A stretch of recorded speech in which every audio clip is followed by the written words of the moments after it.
USA ਨੇ ਅੱਜ licence issue ਕਰ ਦਿੱਤੇ ਆ ਆਇਲ ਗੈਸ ਐਕਸਪਲੋਰੇਸ਼ਨ ਤੇ ਪ੍ਰੋਡਕਸ਼ਨ ਵੈਨਜ਼ੂਏਲਾ ਦੇ ਲਈ। ਸੋ ਯੂਐਸ ਦੀ ਟ੍ਰੇਜਰੀ ਡਿਪਾਰਟਮੈਂਟ ਨੇ ਇਹ ਕਿਹਾ ਵੀ ਆਪਾਂ ਜਨਰਲ ਲਾਇਸੈਂਸ ਫੈਸਿਲਿਟੀ ਇਸ਼ੂ ਕਰਨ ਜਾ ਰਹੇ ਆ, ਤਾਂ ਕਿ ਜਿਹੜੀਆਂ ਕੰਪਨੀਆਂ ਆ ਉਹ ਪ੍ਰੋਡਕਸ਼ਨ ਕਰ ਸਕਣ ਆਇਲ ਤੇ ਗੈਸ ਦੀ ਵੈਨਜ਼ੂਏਲਾ ਦੇ ਵਿੱਚ। ਵਾਸ਼ਿੰਗਟਨ ਨੇ ਕਾਫੀ ਸੈਂਕਸ਼ਨਸ ਜਿਹੜੀਆਂ ਆ ਉਹ ਰਿਲੈਕਸ ਕਰ ਦਿੱਤੀਆਂ ਹੈਗੀਆਂ, ਜਿਹਦੇ ਜਦੋਂ ਤੋਂ ਹੀ ਪ੍ਰੈਜ਼ੀਡੈਂਟ ਉੱਥੇ ਦਾ ਨਿਕੋਲਸ ਮਦੂਰੋ ਉਹਨੂੰ ਫੜ ਕੇ ਅਮਰੀਕਾ ਦੇ ਵਿੱਚ ਲਿਆਂਦਾ ਹੋਇਆ ਹੈਗਾ। ਅ, ਇਸ ਤੋਂ ਪਹਿਲਾਂ ਕਈ ਜਨਰਲ ਲਾਇਸੈਂਸ ਜਿਹੜੇ ਆ ਉਹ ਵੀ ਇਸ਼ੂ ਕੀਤੇ ਗਏ ਸੀਗੇ। ਸੋ ਇਹਦੇ ਸੰਬੰਧ ਦੇ ਵਿੱਚ ਅਮਰੀਕਾ ਨੇ ਇਹ ਕਿਹਾ ਵੀ ਕੋਈ ਜੁਆਇੰਟ ਵੈਂਚਰ ਨਹੀਂ ਹੋ ਸਕਦਾ ਤੇ ਜਿਹੜਾ ਸਾਰਾ ਇਕਵਿਪਮੈਂਟ ਵਗੈਰਾ ਆ ਉਹ ਅਮਰੀਕਾ ਦਾ ਹੀ ਯੂਜ਼ ਹੋਣਾ ਚਾਹੀਦਾ ਹੈਗਾ ਆ। ਤੇ ਰਾਈਟ ਨਾਓ ਜਿਹੜੇ ਆ 1 ਮਿਲੀਅਨ ਬੈਰਲਸ ਪਰ ਡੇ ਉੱਥੋਂ ਜਿਹੜਾ ਆਇਲ ਆ ਉਹ ਨਿਕਲ ਰਿਹਾ ਹੈਗਾ। ਡ੍ਰਿਲਰਸ ਜੋ ਕੱਢ ਰਹੇ ਹੈਗੇ, ਯੂਐਸ એનર્ਜੀ ਐਡਮਿਨਿਸਟ੍ਰੇਸ਼ਨ ਨੇ ਇਹ ਕਿਹਾ ਹੈ ਵੀ ਜਿਹੜੀ ਕਰੂਡ ਪ੍ਰੋਡਕਸ਼ਨ ਆ ਉਹ ਘੱਟੋ ਘੱਟ 20% ਇਨਕਰੀਜ਼ ਹੋਊਗੀ। ਸੋ ਯੂਐਸ ਪ੍ਰੋਵਾਈਡ ਕਰੂਗਾ ਯੂਐਸ ਗੁੱਡਸ ਟੈਕਨੋਲੋਜੀ ਸੌਫਟਵੇਅਰ ਤੇ ਹੋਰ ਜਿਹੜੀਆਂ ਸਰਵਿਸਿਜ਼ ਆ ਐਕਸਪਲੋਰੇਸ਼ਨ ਤੇ ਡਿਵੈਲਪਮੈਂਟ ਜਾਂ production of oil and gas in Venezuela. So ਇਹ ਪਰਮਿਟ ਜੋ ਆ ਮੈਂਡੇਟ ਕਰਦਾ ਵੀ ਸਾਰੇ ਜਿਹੜੇ ਆਥੋਰਾਈਜ਼ਡ ਟ੍ਰਾਂਜੈਕਸ਼ਨਸ ਆ ਉਹ ਵੈਨਜ਼ੂਏਲਾ ਦੀ ਗਵਰਨਮੈਂਟ ਜਾਂ ਸਟੇਟ એનર્ਜੀ ਕੰਪਨੀ ਉੱਥੇ ਦੀ ਯੂਜ਼ ਕਰੂਗੀ।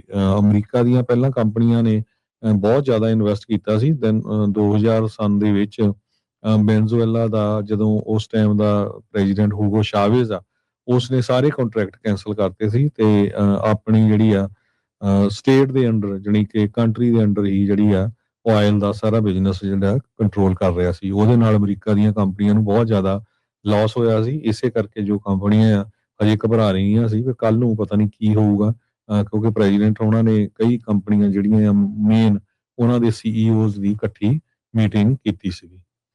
ਜੀ। ਯੂਐਸਏ ਨੇ ਅੱਜ ਲਾਇਸੈਂਸ ਇਸ਼ੂ ਕਰ ਦਿੱਤੇ ਆ ਆਇਲ ਗੈਸ ਐਕਸਪਲੋਰੇਸ਼ਨ ਤੇ ਪ੍ਰੋਡਕਸ਼ਨ ਵੈਨਜ਼ੂਏਲਾ ਦੇ ਲਈ।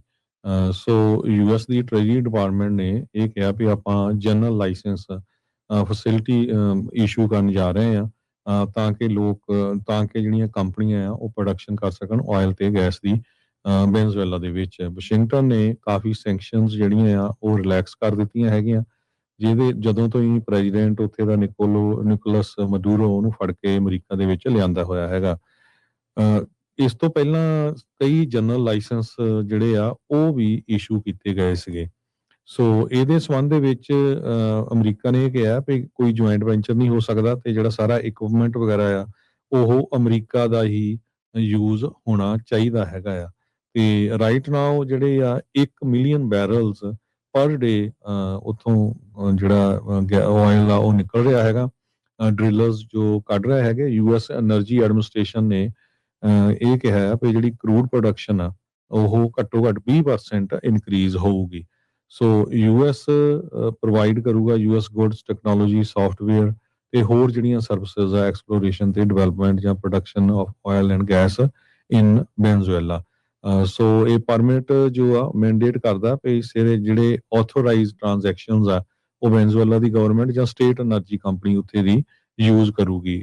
ਅਮਰੀਕਾ ਦੀਆਂ ਪਹਿਲਾਂ ਕੰਪਨੀਆਂ ਨੇ ਬਹੁਤ ਜ਼ਿਆਦਾ ਇਨਵੈਸਟ ਕੀਤਾ ਸੀ। ਦੈਨ 2000 ਸਨ ਦੇ ਵਿੱਚ ਵੈਨਜ਼ੂਏਲਾ ਦਾ ਜਦੋਂ ਉਸ ਟਾਈਮ ਦਾ ਪ੍ਰੈਜ਼ੀਡੈਂਟ ਹੂਗੋ ਸ਼ਾਵੇਜ਼ ਆ ਉਸਨੇ ਸਾਰੇ ਕੰਟਰੈਕਟ ਕੈਂਸਲ ਕਰਤੇ ਸੀ ਤੇ ਆਪਣੀ ਜਿਹੜੀ ਆ ਸਟੇਟ ਦੇ ਅੰਡਰ ਜਾਣੀ ਕਿ ਕੰਟਰੀ ਦੇ ਅੰਡਰ ਹੀ ਜਿਹੜੀ ਆ ਆਇਲ ਦਾ ਸਾਰਾ ਬਿਜ਼ਨਸ ਜਿਹੜਾ ਕੰਟਰੋਲ ਕਰ ਰਿਹਾ ਸੀ। ਉਹਦੇ ਨਾਲ ਅਮਰੀਕਾ ਦੀਆਂ ਕੰਪਨੀਆਂ ਨੂੰ ਬਹੁਤ ਜ਼ਿਆਦਾ ਲਾਸ ਹੋਇਆ ਸੀ। ਇਸੇ ਕਰਕੇ ਜੋ ਕੰਪਨੀਆਂ ਆ ਹਜੇ ਘਬਰਾ ਰਹੀਆਂ ਸੀ ਕਿ ਕੱਲ ਨੂੰ ਪਤਾ ਨਹੀਂ ਕੀ ਹੋਊਗਾ, ਕਿਉਂਕਿ ਪ੍ਰੈਜ਼ੀਡੈਂਟ ਉਹਨਾਂ ਨੇ ਕਈ ਕੰਪਨੀਆਂ ਜਿਹੜੀਆਂ ਮੇਨ ਉਹਨਾਂ ਦੇ ਸੀਈਓਜ਼ ਦੀ ਇਕੱਠੀ ਮੀਟਿੰਗ ਕੀਤੀ ਸੀਗੀ। ਜੀ।